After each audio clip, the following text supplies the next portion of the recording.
Hello, hello. I'm just gonna go on over to Facebook and I'm going to click there.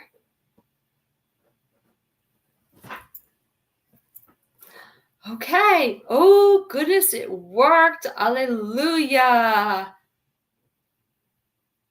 I am on Facebook. Let me see. It says go live now. That's not on yet. Wait a minute. I think it's still connecting. Starting. It's starting. There we go. Yes. Hi, it worked. Oh, I'm so grateful that this worked because I've been having such technical difficulties. But I am live on YouTube. I am live in Facebook. Hi, everybody. My name is Carla Metzdorf. I am admin to the group Overcoming Anxiety for Stressed Out Moms Who've Had Enough. And I'm also an anxiety coach. And as you come on, just say hi. Let me know who's on with me today. I'm on to talk about fear today. Fear. Are you fearing? Are you facing that fear? Or are you running away from it where it's just going to repeat itself? It's just going to continue. We need to talk about this because fear is the precursor of anxiety. It sure is. So as you come on, say hi. Let me know who's on with me today. And of course, as I'm talking, if you need any clarity, you have any questions, just put it in the comments and I will address it. So let's talk about fear for a second. What exactly is fear? All right. Fear is an emotion, just like anxiety. But fear, okay, is something that you feel that's either real or imagined. And it feels dangerous and very threatening. Now, but fear is actually very important because fear is really important for our survival. Like our ancestors needed to feel that fear to run from such dangerous situations that they were put in. So if we didn't have fear, we could be prey. We would be sitting ducks because fear, what it does is it makes us want to take action. And when we don't take that action, we put ourselves in danger. But when that danger comes at us, our response is a very unconscious response. We don't consciously take action. Think about, I always use the analogy of the hand on the stove. We learned from a young child that the stove is hot. We really should not touch. We should really not touch the stove. It's just too hot, right? And when we first tried to, we immediately withdrew our hand because the heat just made us take that action. But we didn't have to think about it. It's like our mind knew how to do that. Right? So our initial response to fear may not be something that we consciously do, but our mind knows what it needs, what our bodies need to do to protect us. And it's a very unconscious thought because if we were to think about it, okay, like just think about this for a second. If we thought about what we needed to do in the face of fear, we would sit there like, now what should I do in this instance as this car is coming at me? Should I run? Should I go left? Should I go right? We would just sit there. And by the time we tried to make a decision, what would happen? The car would just run us over, right? So that's why we need to have that part of our brain, and I'm going to get into that now, that to protect us. So what happens when fear sets in? When fear sets in, okay, it all starts in the brain, all right?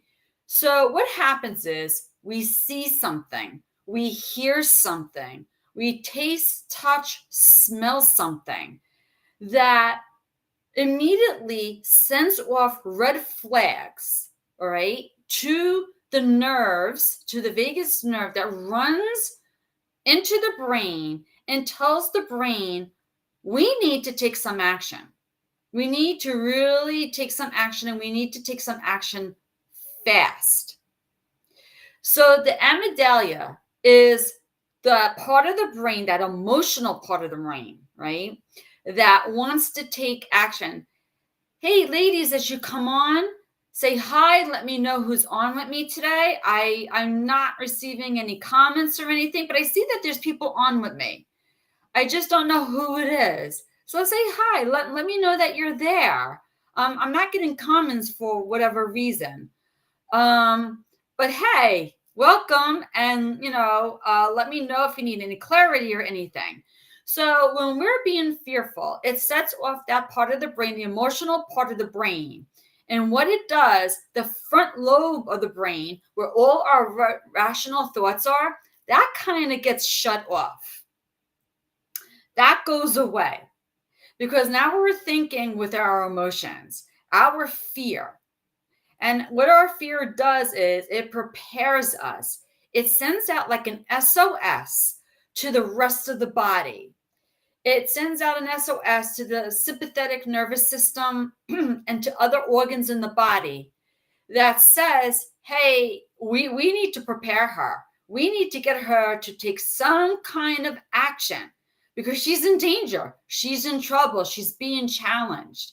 And it'll send out stress hormones, whether it's cortisol, adrenaline, to help us take that action. And usually when we have fear, I'm wondering why. I have 7 people watching. I'm just going back and forth here. I have 7 people watching, but yet it says there's no viewers. That's so strange. Okay, so if you can comment, please comment so that I just know that if you have any questions. It's just so weird. Now I have 9, but yet I don't know. But welcome and thank you for coming on. And for some reason, I'm not seeing your comments. So if you're saying something to me, don't get upset. I'm not ignoring you. I just, for some reason, am not seeing your comments. But hi. So we're talking about fear today. So fear starts in the brain. It sends an SOS to the rest of the body to take action. Okay. So the responses that it wants you to take are either to freeze, to take flight, and to run. It wants you to take that action. So when we freeze, we're like deer in headlights, right? So if a car's coming at us, there's a part of our brain that might say, get out of the way. But you're just like frozen in fear. And you feel like, I can't. But when you want to run, when you're in that flight stage, you have this spurge of adrenaline going through you that makes you want to just take off and go. And when you're in the fight stage, okay, this is where you can't get away, okay? You're not freezing. You're not going to try to run away. The thing is, that thing that's frightening you is in your face. Like, you need to fight. You need to fight. Again, adrenaline is in your body, and we're in that fight or flight. So, and when all of this is happening, what happens is, so the chemicals go to all the organs, the SOS is sent out. We need to help. We need to get her prepared. So what might happen is your heart rate speeds up. The blood goes from your heart, okay? Your blood vessels constrict. The blood goes from the heart to other parts of the body to prepare you. Your breathing becomes labored. So you might start breathing faster and harder. And your muscles will get like all tense. Um, your body, your digestive system slows down. Like your body is just preparing to take that flight and fight. Now, see, the thing is, if there is a lion, tiger, bear chasing you, that's a good thing because you do want to run for your life, let's say. But if you're just sitting on the couch watching a movie and there's just something imagined, like you saw something in the movie that scared you, you're watching like a slasher movie, where are you going to go? It's not real. It's something happening in the movie. It's not happening to you right now, right? So now we have these symptoms in our body. And the thing is, whether something is happening that's real or imagined, the symptoms are the same. Your body's going to react as if it's real. So whether you have a lion chasing you, if you have a tiny little spider crawling on you that you're just creeped out about, those symptoms that you're feeling are absolutely the same. It's absolutely real. But when are we scared and when are we being anxious? Sometimes we don't know the difference, right? We think it's interchangeable, but it's really not. They are similar, but they are different. So let's just go over those differences for just a minute. Fear, okay, is more of a present threat. So, in other words, what are you seeing right now, hearing right now, tasting, touching, smelling right now in the present that is just unrattling you? Okay. Whereas anxiety is something you're anticipating. It's more future based. It's something that is more in your imagination. You're thinking about the what ifs. What if this were to happen? So, like when you were watching the movie, that, what I just said before, you're watching a movie, you see it happening in the movie. It's not happening to you. I mean, it's happening in the present time as you're watching the movie, but it's really not happening to you. But maybe you're imagining, what if that were to happen to me? Would I be able to handle that? Would I be able to? It's the what ifs. It's that uncertainty. Basically, your anxiety is a reaction to that fear, that initial fear that you feel. Okay? So the difference to being fear is pretty short-lived. When you're fearing something, okay, let's say you're walking, you see a dog, and the dog looks pretty ferocious. Now, you may not have a fear of dogs, but this dog is not looking like the cute little cuddly dog that's going to come up to you, roll over and say, rub my tummy. This dog looks like, it's looking at you like your dinner. So you're thinking, oh boy, I'm not going anywhere near that dog. I don't want to pass the house. I'm going to go on the opposite side of the street. Or, your fear, you might start having your heart race because the dog is really barking and maybe it's growling, maybe it's showing teeth. So maybe now your heart is racing and you feel yourself, maybe, your breath getting labored and you think, oh God, should I run? And you just feel yourself, oh, I'm going to walk faster, or I'm going to run, depending on the situation. But once you get past it, and you're like, okay, whew, all right, I passed it. I can calm down. The dog is not chasing me or nothing. I'm just going to keep going. And, and when you get home, you're like, oh, thank you, God. That dog, but your anxiety is more long-lived. So when you have anxiety, it's kind of like you can't get past that fear. You feel the fear, but the anxiety is more, it keeps you on edge. it's longer lasting, it's more constant. So as you, let's say, see this dog, okay, that's a threat to you. The what ifs are going through your mind. Like at first, you might start with fear. I just got to get past this dog, get past this dog.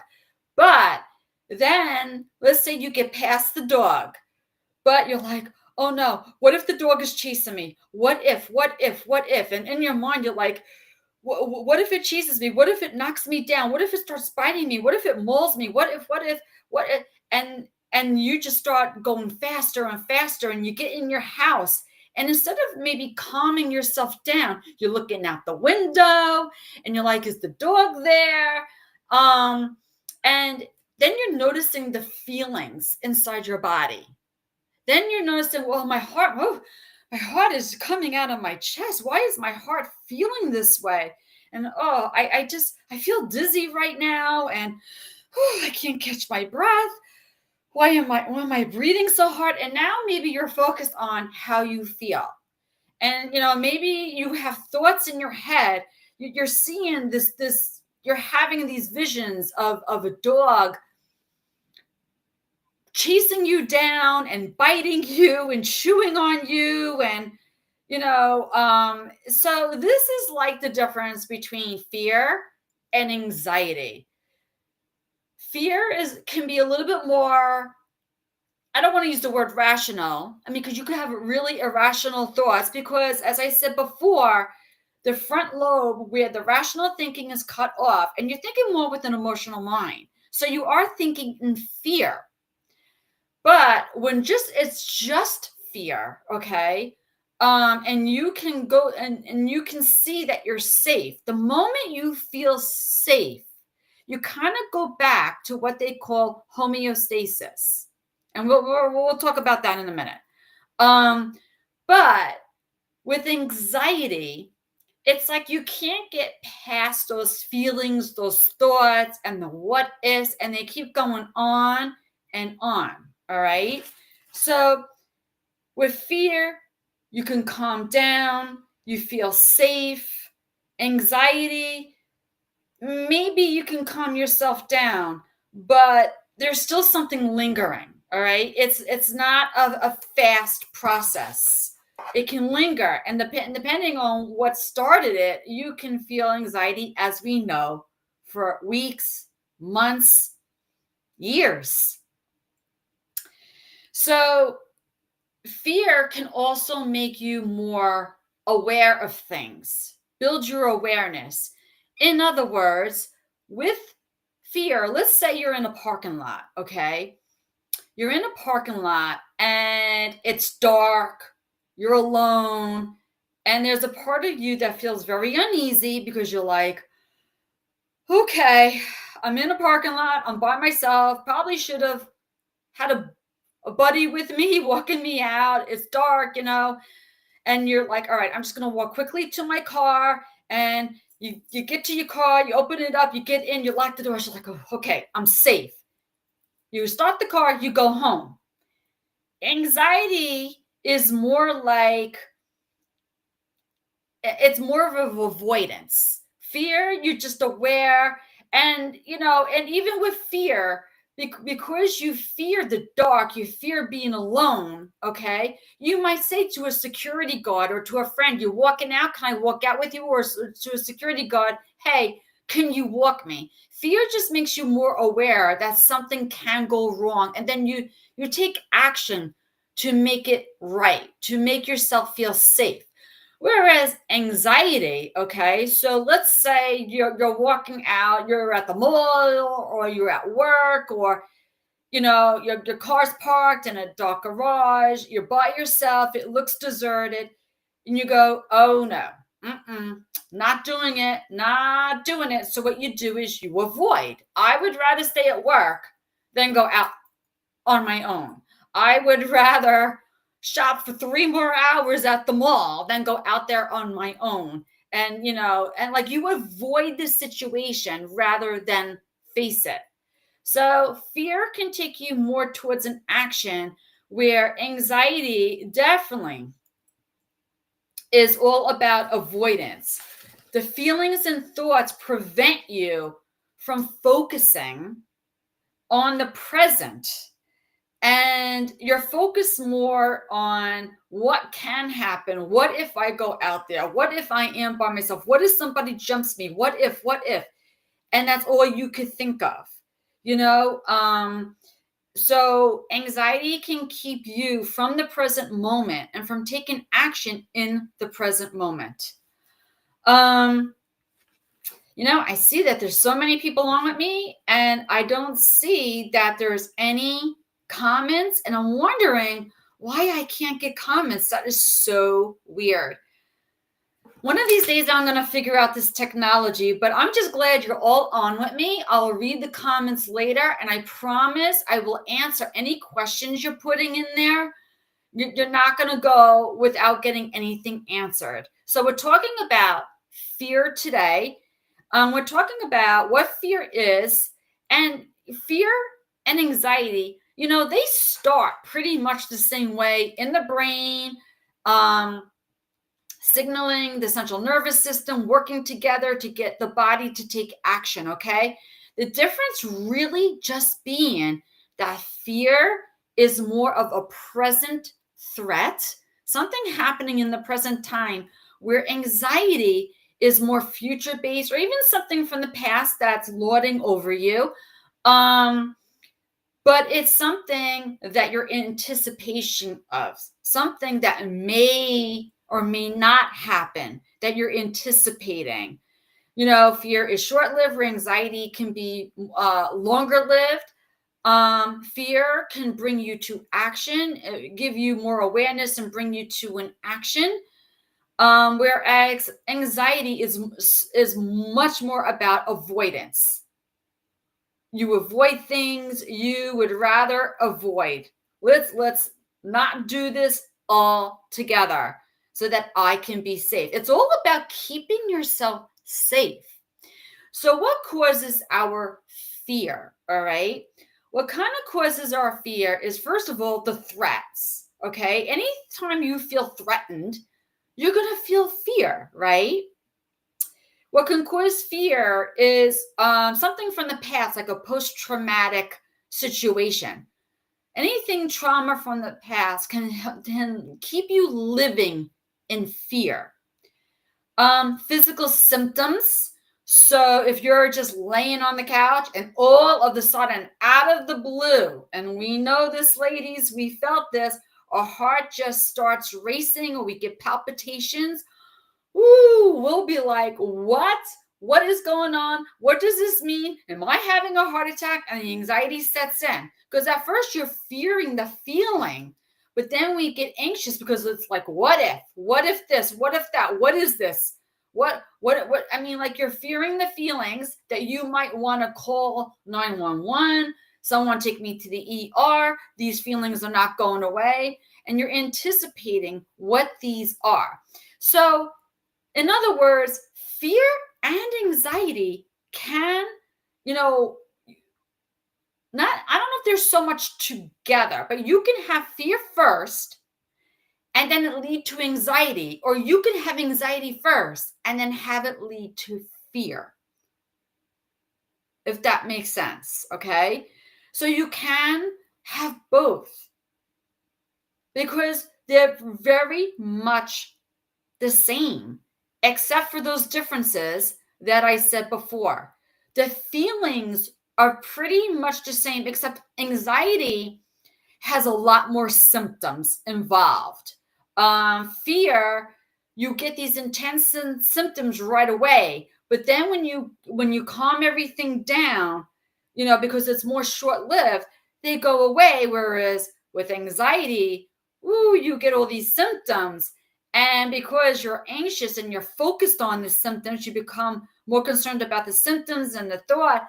They progress. Like they keep going on and on. So what causes the fear? You're being threatened. You have post-traumatic stress, the symptoms, or possibly you hold some kind of belief.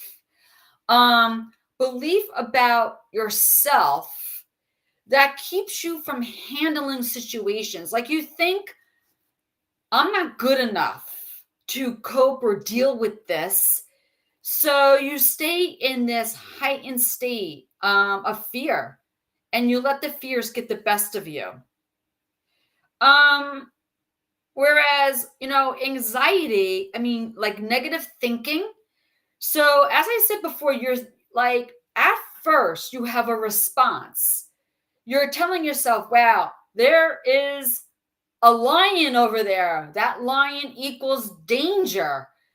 But it may not be a conscious thought. It's what happens after you take action. After you take action and your thoughts come in, that's where you either stay in fear, you stay, or you become anxious, or you go back to that homeostasis that we're going to talk about really shortly. So I just want to make sure that I say everything here. So what are we going to do? What actions can we take, okay, to bring ourselves into that homeostasis? Like, what is good for this? What is going to help us to, did I say everything? Yeah, I did. Okay. I have an outline here because if I don't do an outline, I'm skipping over things. And then what happens is I watch this back and I go, why didn't I say that? I should have said that. And I want to make sure I hit everything. Okay. So basically, you want to overcome your fears through awareness. Okay. Awareness is just having an understanding of your fear. So if you're fearing something, what am I fearing? Like you want to ask yourself, what am I fearing? Like, what about this makes me afraid? And maybe you want to kind of like keep a journal. Understand the fear through journaling. Like write down what it is you're fearing.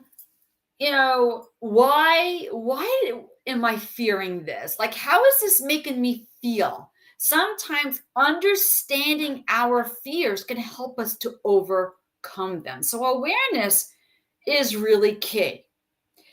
So, and we know that facing the fear, okay, I've talked about that a lot. Facing your fear, okay, is opposite of avoiding. So when we're anxious, we tend to avoid. We tend to run the other way. We'll do anything, to have to immediately feel safe and feel well. We want the short term, this approach, because we want to immediately feel safe. But see, the thing is, anxiety is counterintuitive. So what's going to help anxiety is basically opposite of what you think is going to help. So, a lot of times we'll distract ourselves from our anxiety because in that distraction, we're not focused on the anxiety. So we're not feeling it so much. But the thing is, it's so short term. The moment you're not distracted anymore, all those feelings, all those thoughts are going to come back because that is how you know to react. That is how you know to react. So what you want to do is face the fear. Understand that facing the fear, sitting in what makes you uncomfortable and not avoiding it is what ultimately, okay, is going to help you see that, hey, I mean, it's a little uncomfortable, but I'm surviving, right? I'm surviving. So when you can sit with what you're fearing and feel those feelings and survive it, it becomes less scarier. Because also what happens is that subconscious mind is listening, and that subconscious mind saying, hey, wait a minute, I thought she was afraid of this, but look at her now. She's sitting in those feelings. And she's usually afraid of this, and she's not acting with such fear. We're changing how we're reacting. So, okay. So that's why you hear me talking a lot about changing your reaction, be different to how you feel about anxiety. But since fear is like a precursor, because anxiety really is how you're reacting towards the fear, towards the stress. Because all this fear, all this anxiety is bringing stress into your body. Stress is a buildup of all emotion, of everything. It's an overwhelm. So if you can change how you're reacting to it, you get a different reaction. You're communicating differently with the subconscious mind. You're telling it to do something different and stop overreacting to everything. So this is where I want to talk about the sympathetic and the parasympathetic. So when we are triggered, okay, let's say we're afraid, and the sympathetic, okay, is going to work with the brain to get you into that fight or flight. All right. But what we want to do is we want to do something to make the parasympathetic, okay, which is the rest and digest, which is the part of the central nervous system that helps you to be calm, right?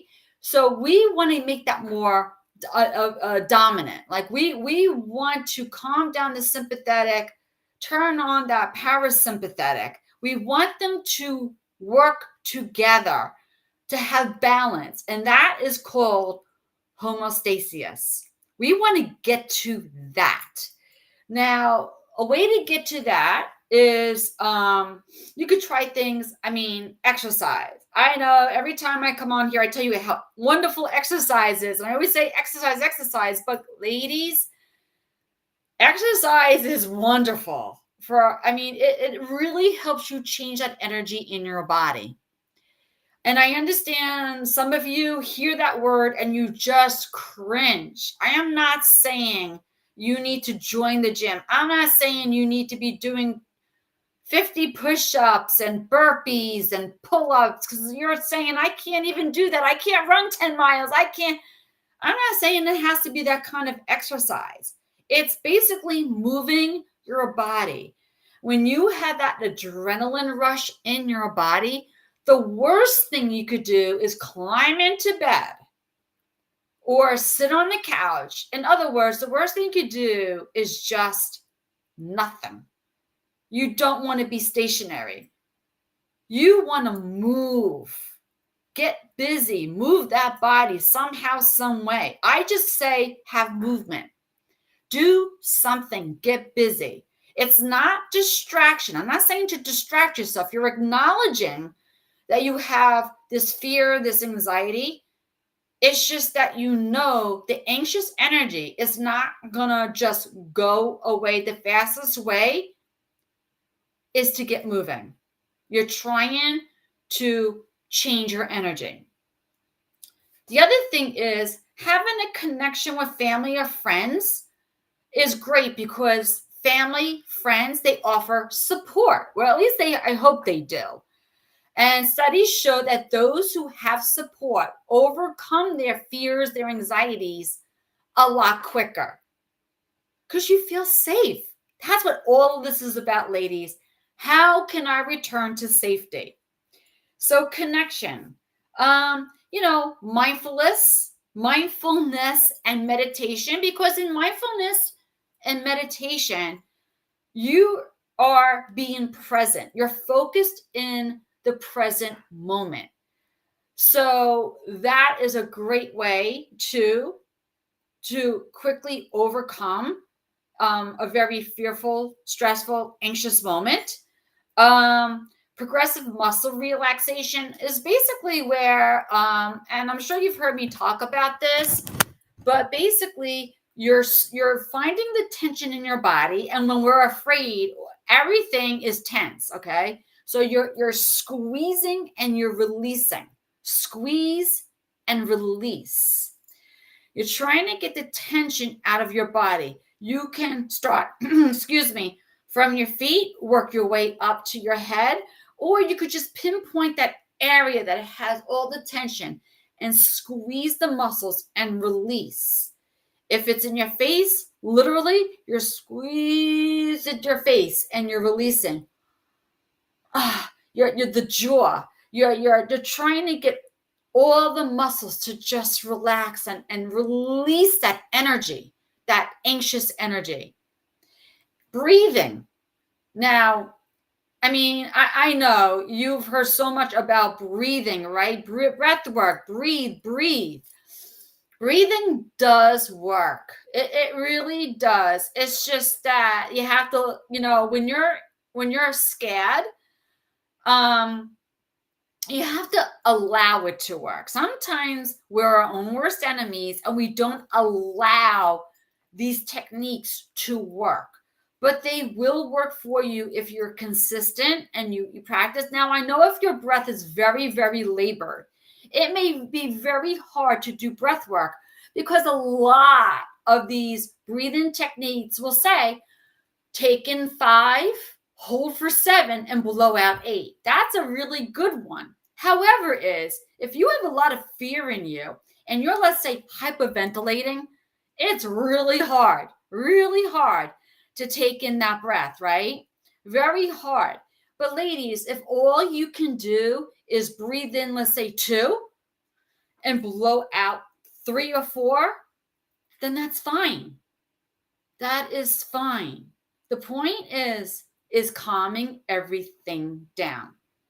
Now, the best ways to really deal with fears, I mean, if you have a lot of fear in you, okay, there's something called exposure therapy that you can do where you start small, okay? Let's say you have a fear of going outside or a fear of driving, okay? Or fear of getting on a plane, or, pick something that you fear. And you start small and you think, okay, I want to face that fear, but I can't do it full on. So you want to start, maybe, let's just go with like agoraphobia, okay? So you're somebody who's stuck in the house. You haven't been out of your house months, maybe years, okay? So the first thing you want to do maybe is open up the door. Maybe opening up your front door is like the most you can do right now. Okay, close the front door because it's making your heart go off.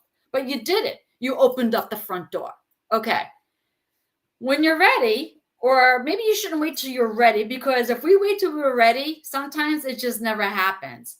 So the next thing to do is, when you're feeling a little bit more brave because you just survived opening up the front door, okay? Maybe you want to do it again and again. Then maybe the next step is you open up the front door and you actually go over the threshold. You don't leave your stoop, okay? You just go over the threshold. You look around, you go back inside, and you can close the door. And maybe your heart's racing, but you did it. You did it.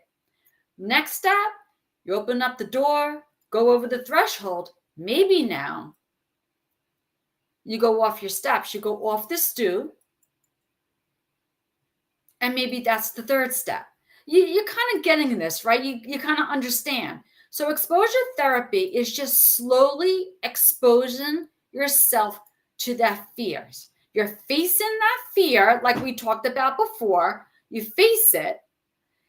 But when I say face it and do it anyway, it's like, if it's a fear where you just kind of throw yourself into it. But sometimes we have fears, we can't just throw ourselves into it. It's got to be a little bit at a time. So when you face the fear, okay, and you see that you're surviving. I opened up the door, nothing happened. I went over the threshold, nothing happened. I went down those steps, nothing happened.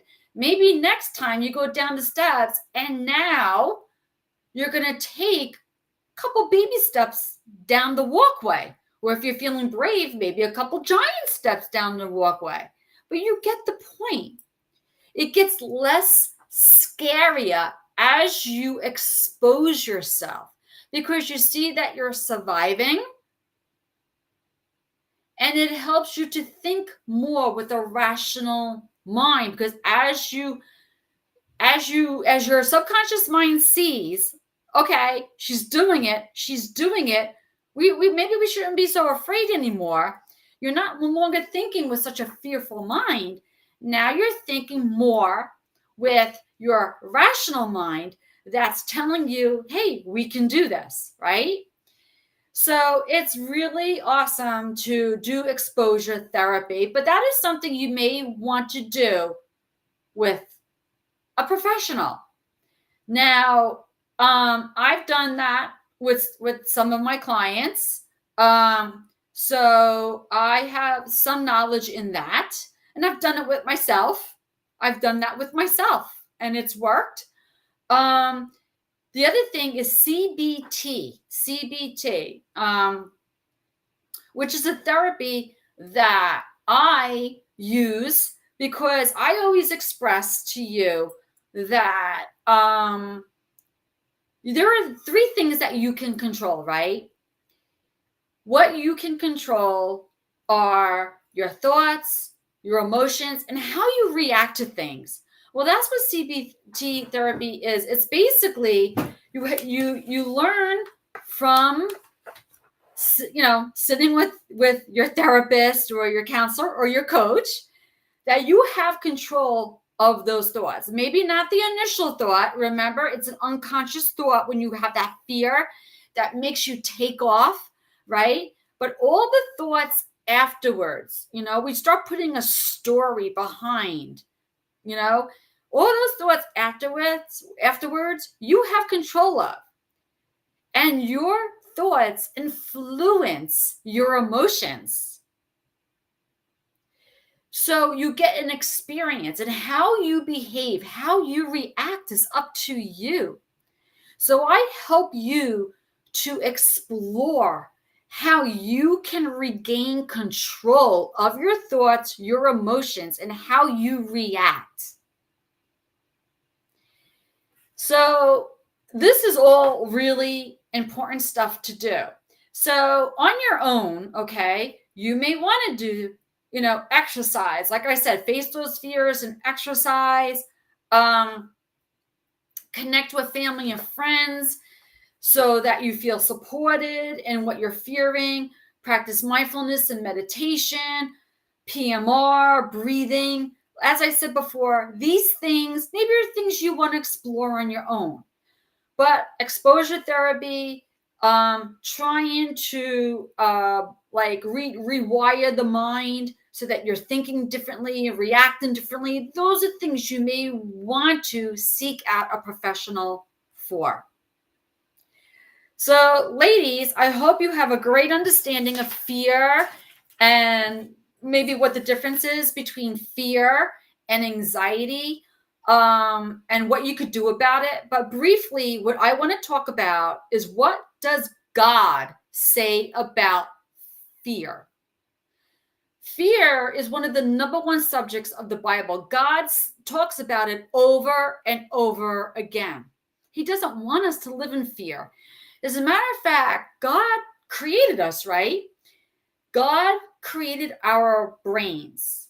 He gave us these emotions, right? Because he knew without the emotions, how would we know? How would we have that awareness to run for our lives, or that something needed our attention? Because that's what anxiety does. I always say, make anxiety your friend, because anxiety is like a warning signal. It's telling you that something needs to be changed. Something needs your attention. So see fear, see anxiety in a different light. God wants us to lean and trust in him. If you have fear, he wants you to turn to him, because he gives us the power to face it and get through it. He is more powerful than anything that we face, anything, there is nothing that's going to happen without his say. Now, I know you might say, but bad things happen, Carla. I've gotten hurt.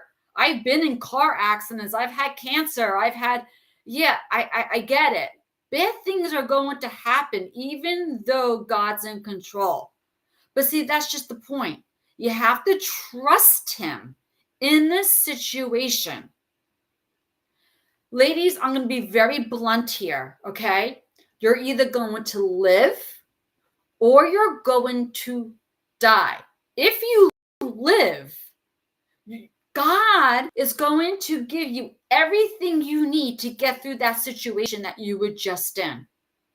Isaiah 41 shows the power that God has. It says, fear not. 41:10, by the way. Fear not, for I am with you.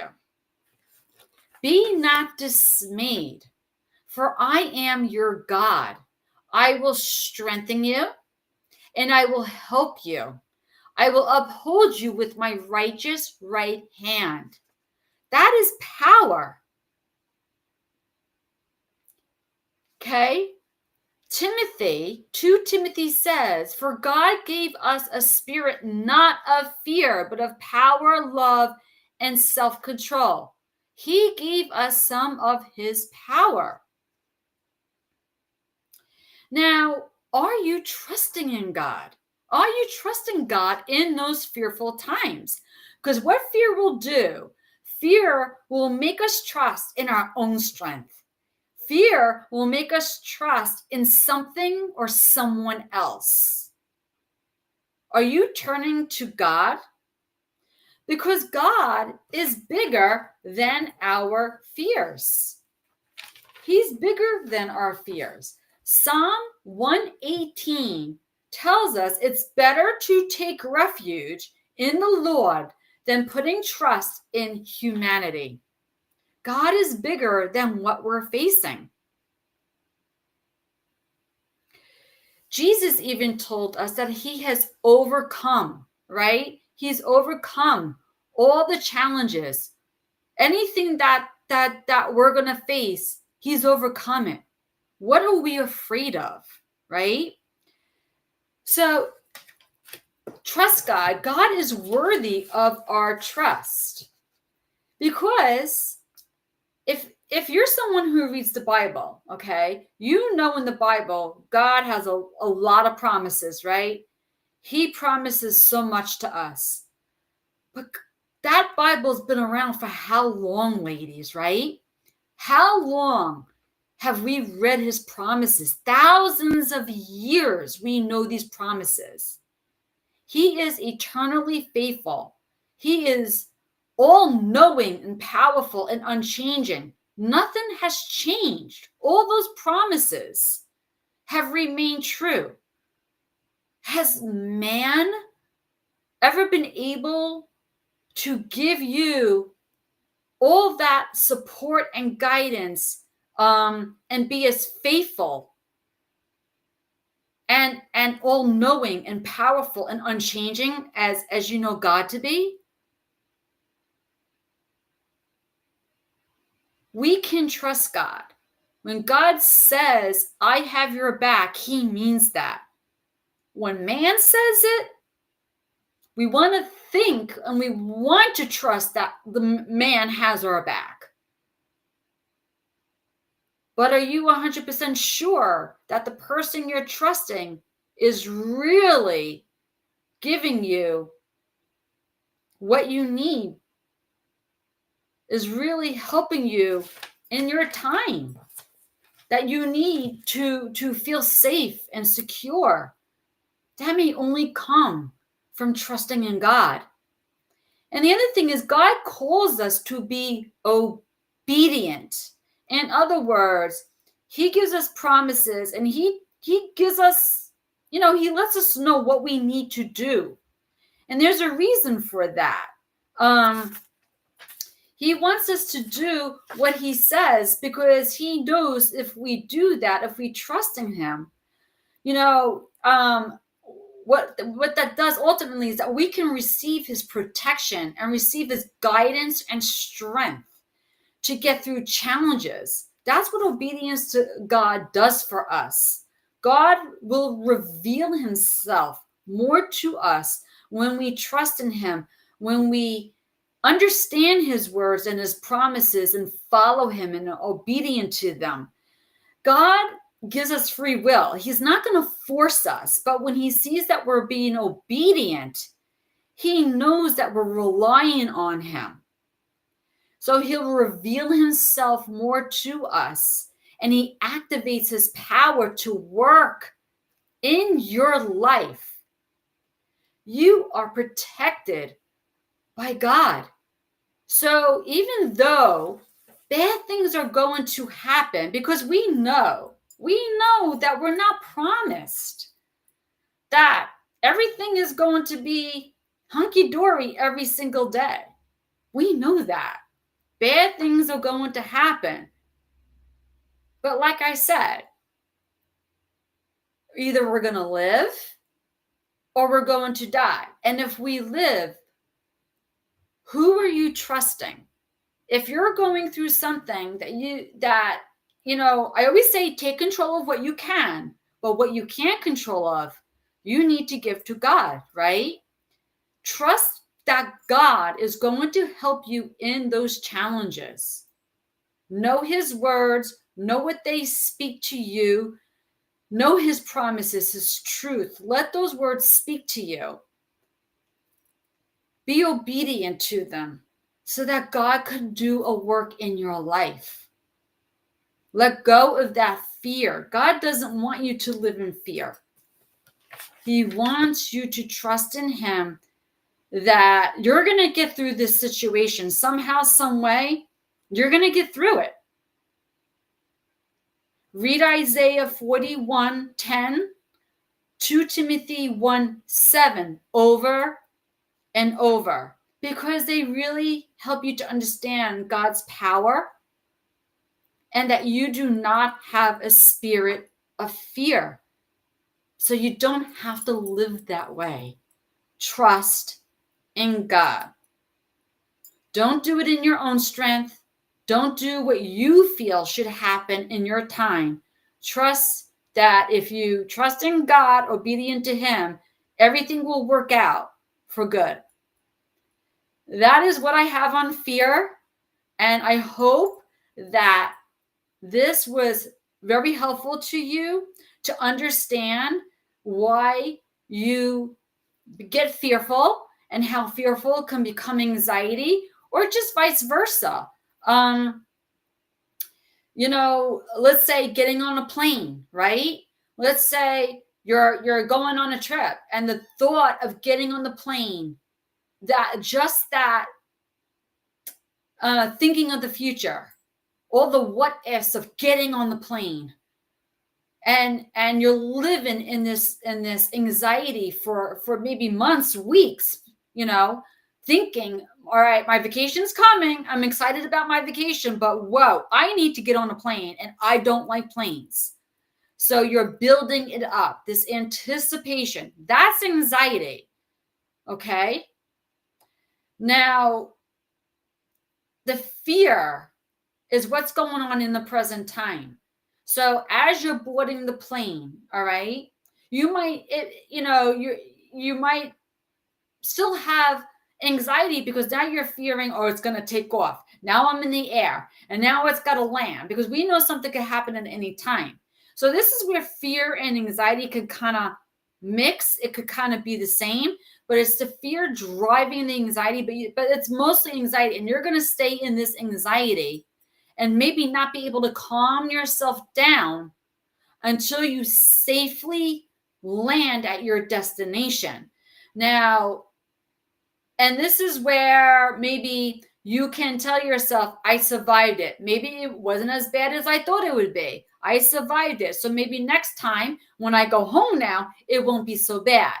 But if you live in anxiety, you might still say, well, I know I survived it, but what if it happens on the way home now? And, so it's just a matter of taking control of the thoughts, the emotions, how you're reacting, having that awareness of what are you afraid of? What can I control? What do I need to give God? Trust in God. I know when I did that, I put my trust in God. I gave him the wheel. I made him the driver, and I became the passenger instead of trusting in my own instincts or my own feelings, my own decisions. I sometimes, like, I do trust, but then I go, God, take this from my heart if this is a wrong decision or a wrong thing for me to do. Help me to understand if this is what you want me to do. All right, ladies, I hope you have a very clear understanding. Now, I don't know why. I mean, this worked perfect. Didn't have any technical difficulties, but I don't see any comments this time. So I don't know. I don't know. Maybe now when I see it in the group, there'll be all kinds of comments. Ladies, I will read everything and I will answer any questions that you had. And if you're watching the replay, please put it all in the comments or message me anytime. Let me know how this live worked for you. And I hope that, and listen, if you need help with your fear, with your anxiety, reacting differently to it, taking control of your emotions, your thoughts, and how you're experiencing the fear, let me know. If you really need help, let me know, and we can work together to really help you overcome this, react differently, and overcome and enjoy life, and not letting fear get its way with you. Be well, ladies, and enjoy the rest of your day. And I will see you next time. Take care. Bye for now. Bye.